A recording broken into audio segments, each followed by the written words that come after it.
پر غور کرنے سے یہ حقیقت بھی سامنے آتی ہے کہ اس میں ایمان بالرسالت،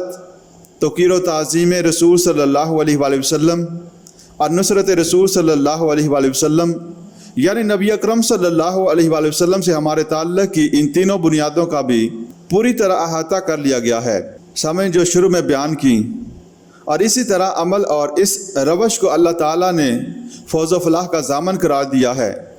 اس آیت کا اختتام ان الفاظ پر ہوتا ہے، اولئک هم المفلحون۔ آیت کے اس حصے سے صاف طور پر واضح ہے کہ فلاح و صلاح اور نجات نبی اکرم صلی اللہ علیہ وآلہ وسلم سے تعلق کی ان چار بنیادوں کی درستگی پر موقوف ہے۔ ایک بات مزید عرض کروں کہ مسلمانوں کی زبوں حالی اور اس کا زوال و انحطاط دراصل قرآن مجید سے دوری کا نتیجہ ہے۔ یہی بات بلند پایا علماء اسلام اپنی تقریروں اور تحریروں میں کہتے چلے آئے، جن میں سے ایک ایسی بزرگ ہستی کا حوالہ جو لاکھوں درجہ بلند و برتر شخصیت ہیں، وہ ماضی بعید کی نہیں ماضی قریب کی ایک مسلمہ محترم شخصیت ہیں، اور وہ ہیں شیخ الہند حضرت مولانا محمود حسن دیوبندی رحمۃ اللہ علیہ۔ پہلی جنگ عظیم کے دوران حکومت برطانیہ نے شیخ الہند کو مالٹا میں اسیر کر دیا تھا۔ مولانا مفتی محمد شفیع صاحب رحمۃ اللہ علیہ نے اپنی تالیف وحدت امت میں لکھا ہے کہ 1920 میں شیخ الہند جب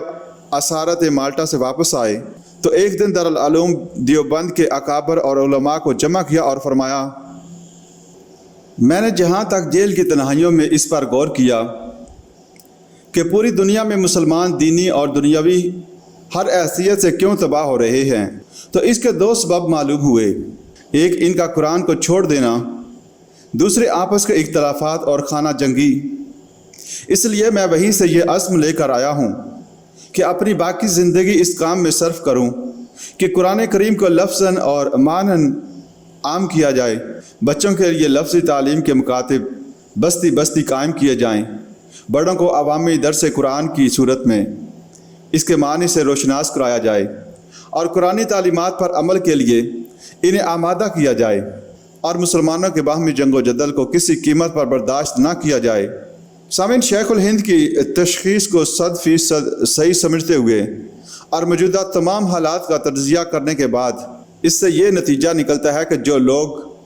حقیقی معنوں میں اسلام کی روشنی میں پاکستان میں اصلاح و احوال کے آرزو مند ہیں، ان کی تمام تر توجہ اللہ تعالیٰ کی اس کتاب عزیز کی خدمت کی طرف مرکوز ہونی چاہیے۔ قرآن مجید کو پڑھنے اور پڑھانے، سمجھنے اور سمجھانے اور اس کو اپنی زندگی کا لاہ عمل بنانے کی دعوت کو اپنی بہترین عملی جدوجہد اور قوتوں کو صرف کرنا اگر ہمارا نصف العین بن گیا اور ہمارے معاشرے میں یہ بات ایک تحریک کی صورت میں چل نکلی تو جملہ مسائل حل ہوتے چلے جائیں گے۔ ایمان و یقین اسی کتاب سے حاصل ہوگا، عقائد اسی سے درست ہوں گے، جہلیت قدیم و جدید کا ابطال اسی فرقان حمید سے ہوگا، شرک و بدعت کے اندھیرے اسی نور ہدایت کی ضیاپاشی سے دور ہوں گے، عمل اخلاق کی اصلاح اور ان میں تبدیلی اسی کی تعلیمات سے ہوگی۔ معاملات اگر سنوریں گے تو اسی کتاب مبین کی رشد و ہدایت سے سنوریں گے۔ سامعین، اچھی طرح سمجھ لیجئے کہ ہمارے ملک میں اسلامی نظام بھی اسی حبل اللہ کے اعتصام اور اس سے تمسک کے نتیجہ میں قائم ہوگا۔ اس کی بنیاد پر جو دعوت اٹھے گی اور نبی اکرم صلی اللہ علیہ وآلہ وسلم کے طریق پر جو انقلابی کام ہوگا، اسی کے نتیجے میں یہاں اسلامی نظام کا قیام ممکن ہو سکے گا۔ کسی اور ذریعے سے یہ تبدیلی ممکن نہیں۔ تعلم و تعلیم قرآن کی عظمت و اہمیت اور قرآن حکیم کے حبل اللہ ہونے کے بارے میں درجہ ذیل 3 احادیث نہایت اہم اور جامع ہیں، اور وہ سامعین یہ ہیں۔ پہلی احادیث کے راوی ہیں حضرت عثمان بن عفان رضی اللہ تعالی عنہ۔ صحیح بخاری اور دیگر کتب احادیث میں یہ روایت موجود ہیں کہ ان حضور صلی اللہ علیہ وآلہ وسلم نے فرمایا، خیرکم من تعلم القرآن وعلمہ، یعنی تم میں سے بہترین وہ ہیں جو قرآن کا علم حاصل کرتے ہیں اور دوسروں کو اس کی تعلیم دیتے ہیں۔ دوسری حدیث حضرت جبیر بن مطعم رضی اللہ تعالیٰ عنہ سے مروی ہے کہ نبی اکرم صلی اللہ علیہ وآلہ وسلم نے فرمایا،